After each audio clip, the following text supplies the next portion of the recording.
Monro की technique की जबरदस्त ताकत देखकर ऊंचे ओहदे वाले दर्शक सदमे में आ जाते हैं। सेबेस्टियन एक्लेसिया और हिल स्टार सेक्टर के सेक्टर चीफ बस घूरते रह जाते हैं, इस नज़ारे से पूरी तरह हैरान। सेक्टर चीफ का सदमा जल्दी ही हैरानी में बदल जाता है। वो मोनरो के अविश्वसनीय टैलेंट पर हैरान होती है, ये देखते हुए कि वो 1000 साल से भी कम उम्र का है, फिर भी उसने पहले ही 2 गैलेक्टिक नियमों को अपने शरीर में मिला लिया है। अखाड़े से मोनरो घूरता है, उसकी ताकत अब एक ऐसे लेवल पर है, जैसा कि नैरेटर बताता है, जो सच में अविश्वसनीय है। शायद पहले ही अपने एसएसएस ग्रेड शरीर की वजह से एक अर्ध सम्राट के स्टेज तक पहुंच गया है। फिर सेक्टर चीफ सेबेस्टियन की ओर मुड़ती है और तिरस्कार भरी मुस्कान के साथ कहती है, वो उससे कहती है कि इससे कोई फर्क नहीं पड़ता कि लियू शेंग अच्छी हालत में है या नहीं, क्योंकि नतीजा तय है, वो मोनरो से हार जाएगा। सेबेस्टियन, जिसका चेहरा गंभीर है, जवाब देता है कि ऐसा कहना अभी जल्दबाजी होगी, उसे याद दिलाते हुए कि लियू शेंग अभी तक हारा नहीं है। बिना परेशान हुए वो बस उससे इंतजार करने और देखने को कहती है। अपनी बहादुर बातों के बावजूद सेबेस्टियन बहुत चिंतित है, मुट्ठी भींच रहा है और बेसब्री से उम्मीद कर रहा है कि लियू शेंग ठीक हो जाएगा। अखाड़े में मोनरो का शरीर बदलने लगता है। वो एक शानदार नीली रोशनी में घिर जाता है और उसके पंखों पर नुकीले बर्फ के क्रिस्टल बनने लगते हैं। दांत पीसते हुए वो गले से एक आवाज़ निकालता है और उसके बाल लंबे हो जाते हैं और चमकीले नीले हो जाते हैं। एक आखिरी जोरदार दहाड़ के साथ वो अपनी पूरी ताकत छोड़ता है। बर्फीली ऊर्जा का एक विशाल खंभा उसके शरीर से निकलता है और अखाड़े के फर्श को तोड़ देता है। उसके गैलेक्टिक नियम की ताकत इतनी ज्यादा है कि इसे अंतरिक्ष की विशालता में पूरे ग्रहों को जमा देने के रूप में दिखाया गया है। जब रोशनी फीकी पड़ती है तो मोनरो का बदलाव पूरा हो जाता है। अब उसके लंबे बहते हुए नीले बाल बर्फ का ताज है और उसने एक जबरदस्त नीले कवच पहना हुआ है, जिसमें उसकी छाती में एक चमकता हुआ क्रिस्टल लगा हुआ है। लियू शेंग को नीचे देखते हुए उसकी एक सरीसृप जैसी आंख ताकत से चमकती है।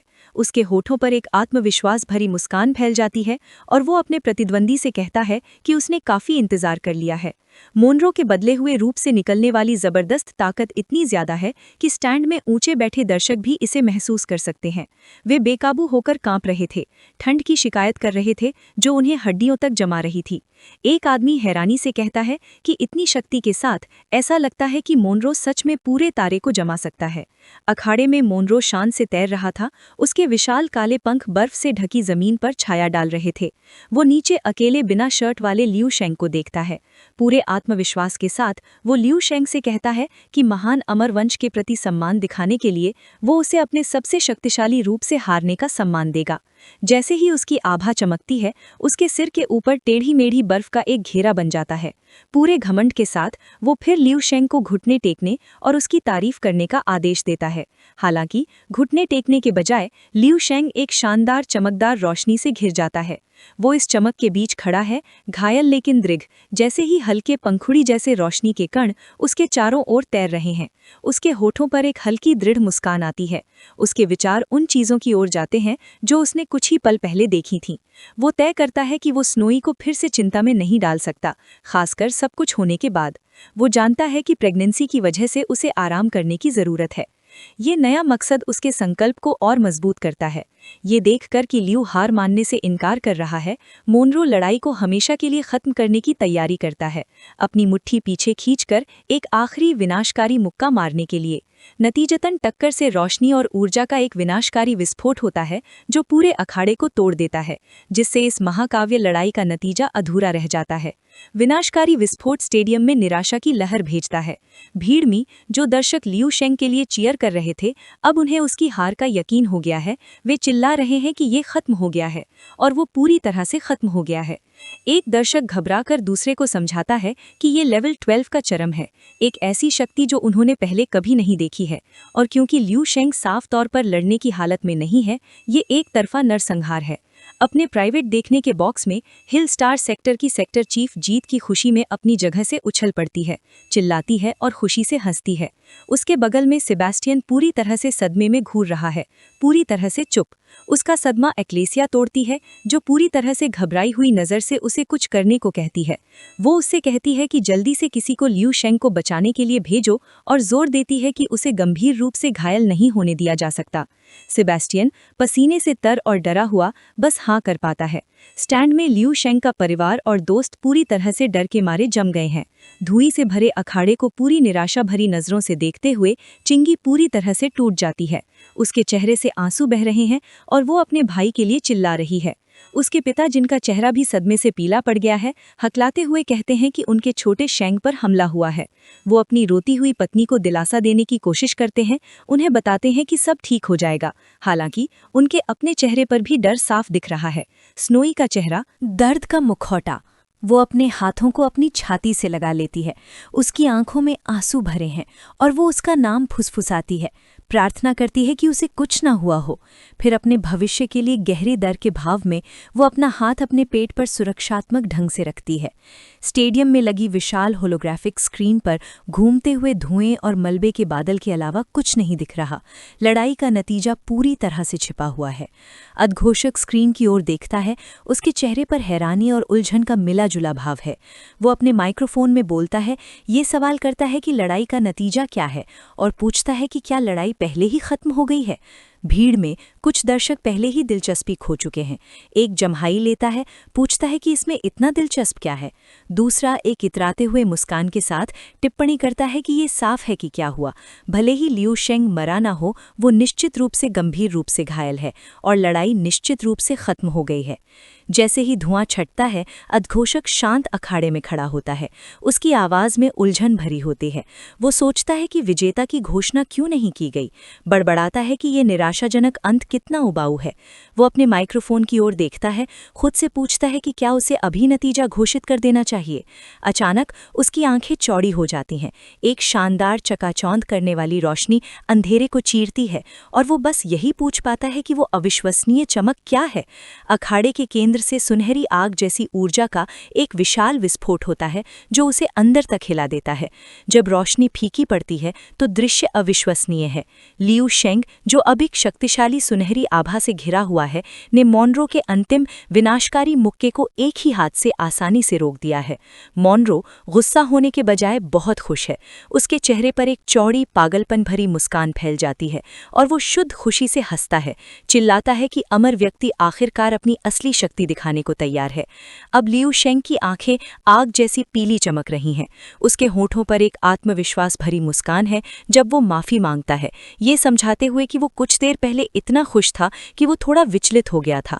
अपने प्राइवेट बॉक्स में सेबेस्टियन, जो घबराहट के किनारे पर था, राहत और खुशी से भर जाता है। वो अपनी सीट से उछल पड़ता है, मुट्ठी भींचते हुए चिल्लाता है कि लियू शेंग ने हमला रोक दिया है और वो बिल्कुल ठीक है। हिल स्टार सेक्टर की सेक्टर चीफ बस देखती रह जाती है।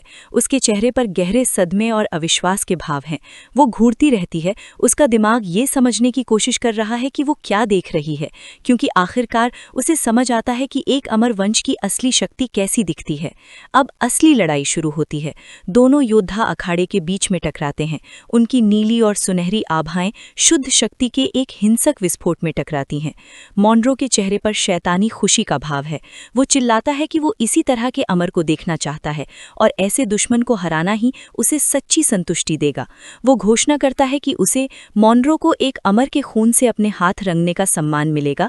इसे एक सुखद आश्चर्य कहते हुए वो लियू शेंग के एक वार को रोकता है और एक शक्तिशाली जवाबी हमला करता है। हालांकि लियू शेंग आसानी से उसके मुक्के को पकड़ लेता है। वो मॉनरो को आत्मविश्वास भरी चिढ़ाने वाली मुस्कान के साथ देखता है और पूछता है कि क्या उसे सच में लगता है कि वो अमर खून से अपने हाथ रंगने के लायक है।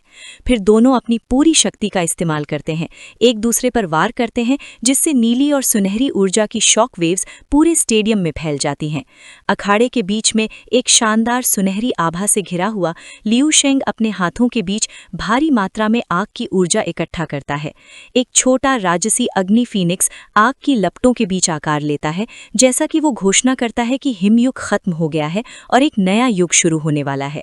शक्ति के एक उछाल के साथ फीनिक्स उसके शरीर से निकलता है और आसमान में उड़ते हुए विशालकाय हो जाता है। लियू शेंग अपनी तकनीक का नाम बताता है 5th स्टेलर सीजन। शक्ति के इस अविश्वसनीय प्रदर्शन से मॉनरो और भी उत्साहित उत्साहित हो जाता है। वो अपना सिर पीछे करता है और एक जंगली खुशी भरी हंसी हंसता है। कहता है कि ये वही लगाई है जो वो हमेशा से चाहता था। उसकी आंखें तेज पागलपन भरी रोशनी से चमक रही हैं। वो एक सरल उत्सुक चुनौती देता है, आओ।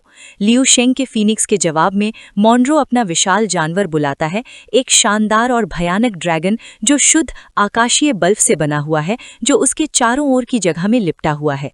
फिर दोनों चैंपियन एक दूसरे पर हमला करते हैं। लियू शेंग एक जलते हुए उल्का पिंड की तरह आसमान से नीचे आता है, जबकि मॉनरो उससे मिलने के लिए ऊपर उठता है, जो बर्फ और ठंड का एक तूफान है।